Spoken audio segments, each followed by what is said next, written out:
Salut frères et sœurs, restez bénis et demeurez dans la paix. Donc cette vidéo encore un peu spéciale. En ce moment je fais des vidéos qui sont assez compliquées et difficiles parce qu'en fait moi je veux rentrer dans le sens pratique des choses. Je veux pas genre juste parler. C'est vrai qu'avant faire des vidéos où je disais que oh Jésus vous aime, vous êtes beau, tout est magnifique,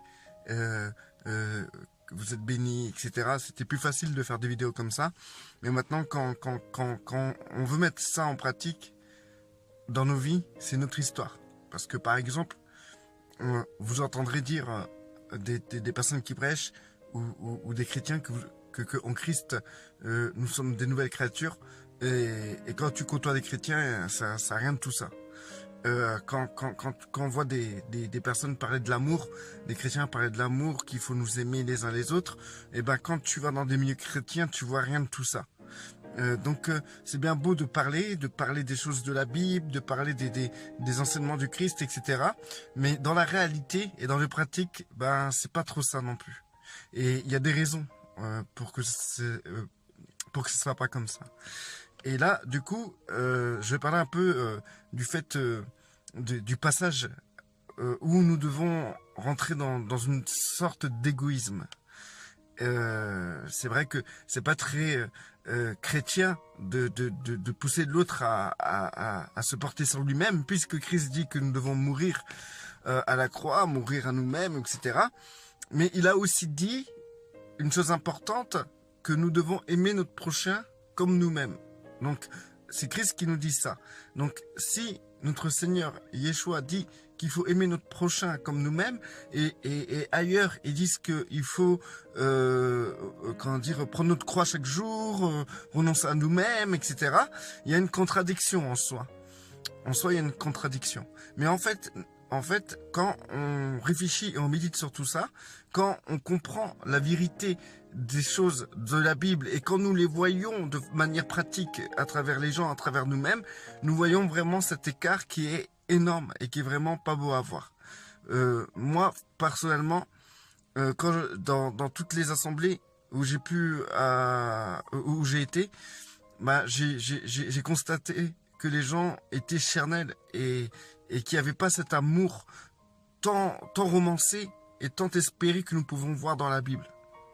Il y a des divisions, il y a des gens qui se prennent la tête, qui se contredisent, tout ça parce que ils n'ont pas la même interprétation du même verset, donc du coup ils se mettent en conflit. Les gens qui pensent de la même manière, ils s'invitent les uns les autres, laissant les autres frères et sœurs de côté, etc. Des groupes se font, donc du coup c'est très charnel tout ça. Et le verset aimez-vous les uns et les autres, franchement, c'est beau quand tout va bien. Voilà, c'est ça. On aime notre prochain quand tout va bien. Vous savez, moi avant j'étais comme ça aussi.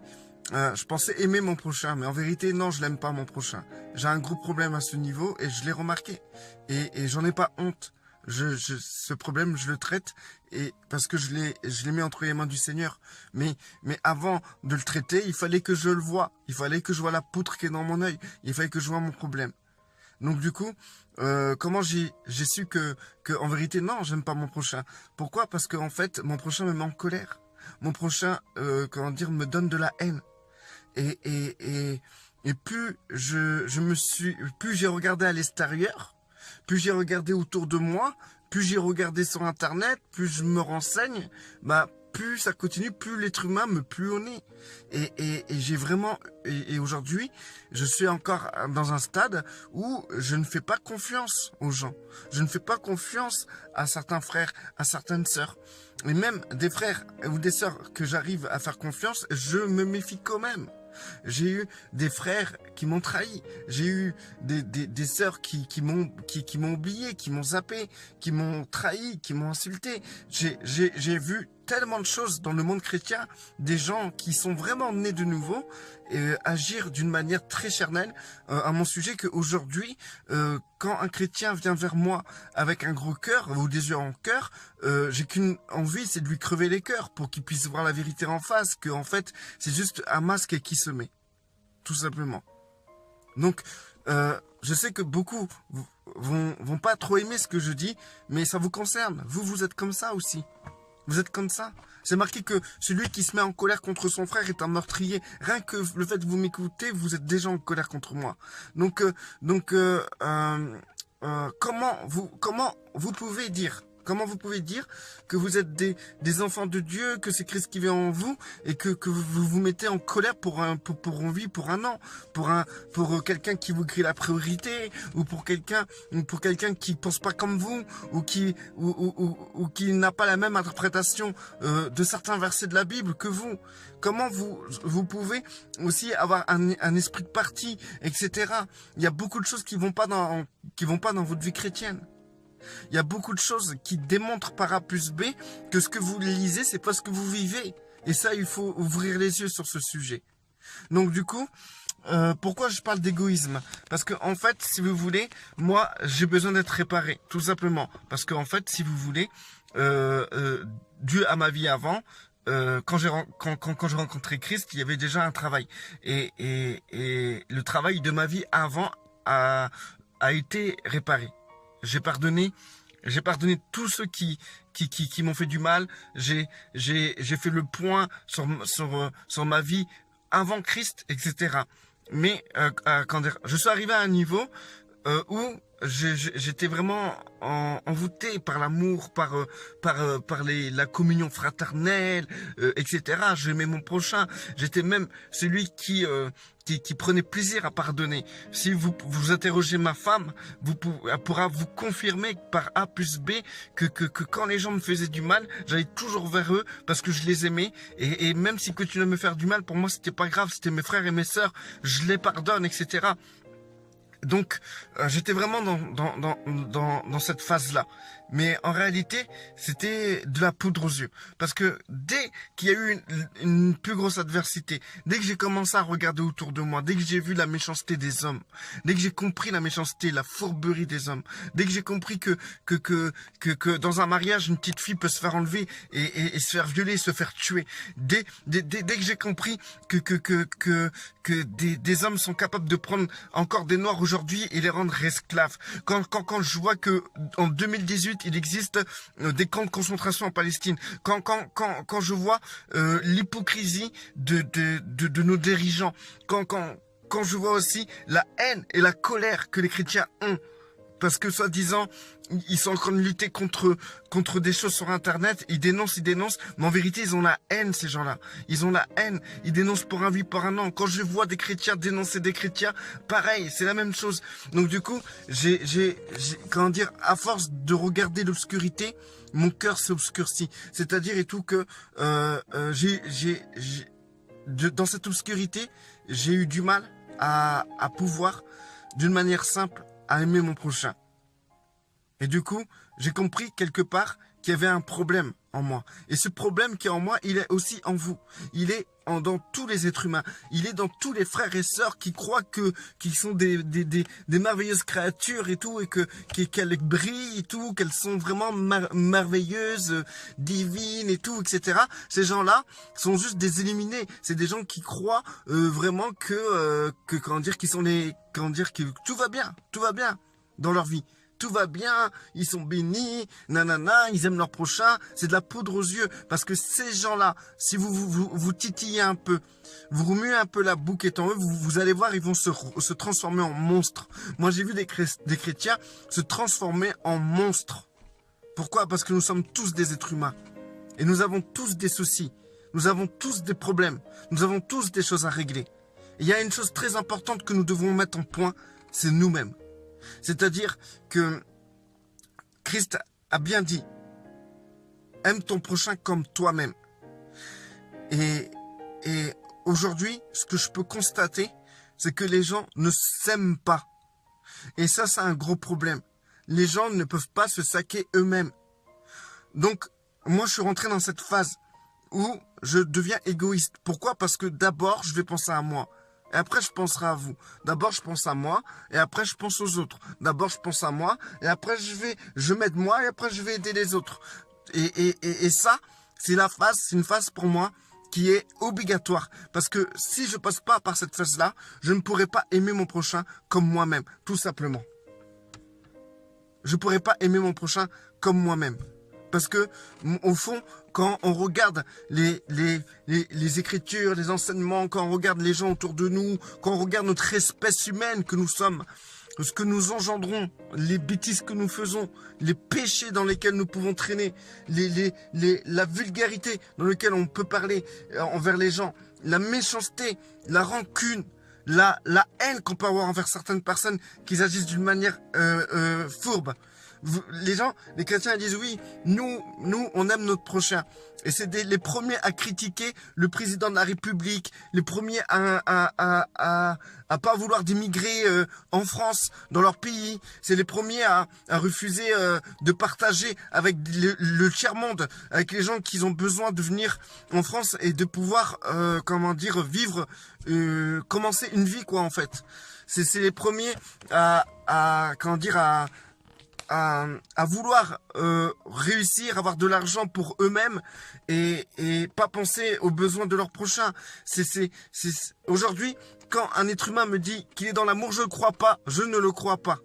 Je ne le crois absolument pas. Parce que aujourd'hui, aimer son prochain, c'est pas simplement penser qu'on aime une personne. C'est autre chose, aimer son prochain. C'est carrément un sacrifice, c'est donner sa vie pour son prochain. Et aujourd'hui, les chrétiens ne sont pas prêts à donner leur vie pour leur prochain. C'est faux, c'est un mensonge tout ça. Maintenant, ce que je tiens à dire, moi quand je parle des chrétiens, je parle de moi aussi. Donc ce que je tiens à dire, c'est d'abord, tout ce qu'on apprend, tout ce qu'on entend sur notre personne, c'est qu'on est mauvais, on est sale, on est des pécheurs, nanana, tout ça. Et même en ayant Christ, même en disant que Christ nous a purifiés de nos péchés, que Christ nous a sanctifiés, que Christ, maintenant, nous avons accès auprès du Père, que même en sachant ça, on arrive encore à se rabaisser en démontrant par A plus B que nous sommes des merdes. Comment voulez-vous vous aimer si vous-même, vous vous dites à vous-même que vous ne valez rien, que vous êtes des merdes, etc. Comment vous voulez aimer votre prochain comme vous-même? Parce que si vous-même, vous vous considérez comme rien du tout, comme de la merde, excusez-moi l'expression, mais c'est ce mot-là qui doit sortir. Comme de la merde, si vous vous traitez comme de la merde et vous voyez comme de la merde, comment vous pouvez aimer votre prochain comme vous-même? Parce que si vous l'aimez comme vous-même, vous allez aimer votre prochain comme si c'était de la merde aussi. Et c'est la vision qu'on a tous. Parce qu'on voit l'être humain comme de la merde. On voit l'être humain comme du fumier. Parce que nous nous voyons, nous, comme ça. Et ça, c'est une erreur. Parce que si nous sommes en Christ, nous sommes plus comme ça. Nous sommes plus comme ça. Si nous sommes en Christ, nous sommes des nouvelles créatures. Et c'est cette nouvelle créature que nous devons apprendre à aimer. Cette nouvelle personne que nous sommes, que nous devons apprendre à aimer. Donc du coup, aujourd'hui, vous ne pouvez pas apprendre à vous aimer, à aimer la nouvelle créature qui est en vous, si vous ne vous centrez pas sur vous-même. Si vous détournez pas les regards sur vous-même. Si vous ne prenez pas votre temps à comprendre comment vous êtes, qu'est-ce que vous êtes, qui vous êtes, pourquoi vous êtes. Qu'est-ce que vous voulez être? Si vous voulez être ce qui est écrit dans la Bible, eh ben, il faudra d'abord s'asseoir et travailler sur soi-même. Et quand je dis travailler sur soi-même, c'est pas du style il faut que je suis méchant, c'est vrai que je suis souvent énervé, je vais essayer de ne plus m'énerver. C'est pas ça, travailler sur soi-même. C'est pas ça. Par exemple, si vous êtes avec une personne, et cette personne, vous êtes dans la même pièce, dans la même maison. Vous savez que vous allez habiter 2 ans, on va dire 1 an avec cette personne. Mais cette personne a un comportement qui vous pue au nez. Comme parfois vous puez vous-même au nez. Vous-même, vous ne vous sentez pas. Mais cette personne a vous pue au nez. Et vous vous dites, mais ça, je vais vivre avec elle pendant 1 an. Et donc, vous allez avoir l'intelligence de quand même changer vos habitudes, changer vos pensées, changer votre comportement pour vous adapter à cette personne. Ou sinon, ça va être l'enfer. La personne ne veut pas changer. Elle ne veut pas changer. Donc vous allez réfléchir une stratégie pour que vous puissiez, d'une manière calme, construire avec cette personne. Vous comprenez? Donc là, on parle de construction avec une autre personne que vous ne sentez pas. Donc, ce que je veux dire là par là, c'est que votre corps, votre chair, c'est une autre personne. La nouvelle créature que vous êtes, c'est vous-même. D'accord? Et il faut savoir que les deux cohabitent ensemble. Et il faudra prendre le temps de construire avec cette personne, avec votre chair. La nouvelle créature doit prendre son temps de construire avec votre chair. Et votre chair doit prendre son temps de construire avec la nouvelle créature. Il faut une collaboration. Il faut que votre personnalité soit en collaboration avec votre votre nouvelle création que vous êtes. Alors, c'est dur à expliquer, frères et sœurs. Mais il faut comprendre que pour vous aimer, il ne faut pas dénigrer votre personnalité. Il ne faut pas l'écraser. Il ne faut pas l'identifier comme de la merde. Il faut que vous puissiez prendre soin de vous. Prenez soin de vous. Prenez le temps de prendre soin de vous. N'ayez pas peur de voir clairement l'horreur ou la qualité et la beauté de votre chair. Parce que cette chair-là, sur Terre, c'est avec ça que vous allez marcher aussi. Vous êtes sûrement une nouvelle créature en Christ, mais vous êtes encore dans votre chair. Vous avez encore votre personnalité qui a été détruite dans le passé, qui est pleine de cicatrices, qui a été brisée dans tous les sens. Et ben ça, il faut en prendre compte et guérir ces choses-là. Il faut pas que vous délaissiez ces choses-là. Il faut pas mettre de côté ce que vous étiez. Il faut construire avec. Il faut construire avec votre la nouvelle créature que vous êtes doit construire avec l'ancienne créature que vous êtes. Vous allez dire, ouais, mais Olivier, tu dis n'importe quoi, c'est pas biblique, tout ça et tout. Moi, je dis, essayez de faire différemment, vous allez voir. Soit vous avez le choix, soit vous êtes dans l'illusion, soit vous faites une illusion que vous êtes dans l'amour ou de la nouvelle créature magnifique et tout. Vous vous croyez vraiment comme des princes et des princesses célestes et tout, tu vois. Ou soit vous voyez la vérité en face, que ce que vous vous êtes imaginé et la manière dont vous avez marché, ça n'a pas fonctionné. Vous êtes toujours aussi mauvais, toujours aussi aigri, toujours aussi mécontent. Pour inverser, vous êtes prêt à tuer votre prochain. Et ben, si vous vous êtes rendu compte que malgré votre illusion d'amour, hein, plein de paillettes, que ça marche pas, ben dans ces cas-là, eh ben, il faut réfléchir à une autre stratégie. Et c'est cette stratégie-là que moi, je tiens à vous partager. Il faut que maintenant, vous puissiez, au lieu de vous occuper des problèmes des autres, vous avez une personne malade et blessée à vous occuper, et c'est vous. Et ça, il faut vous asseoir clairement pour comprendre cela. Et il faut travailler clairement avec beaucoup de patience et beaucoup d'amour envers vous-même. Une fois que vous aurez réussi à travailler avec vous-même, avec beaucoup d'amour, dans ces cas-là, vous pouvez travailler envers les autres avec beaucoup d'amour. D'où vient ce que Christ nous dit? Aime ton prochain comme toi-même. Et ensuite, tout ce qui correspond aux autres versets où il te demande de prendre la croix et renoncer à toi-même, c'est simplement la continuité des choses. Parce que pour travailler avec la personne que tu es, c'est prendre la croix. Parce que aider les autres, c'est pas pour porter une croix.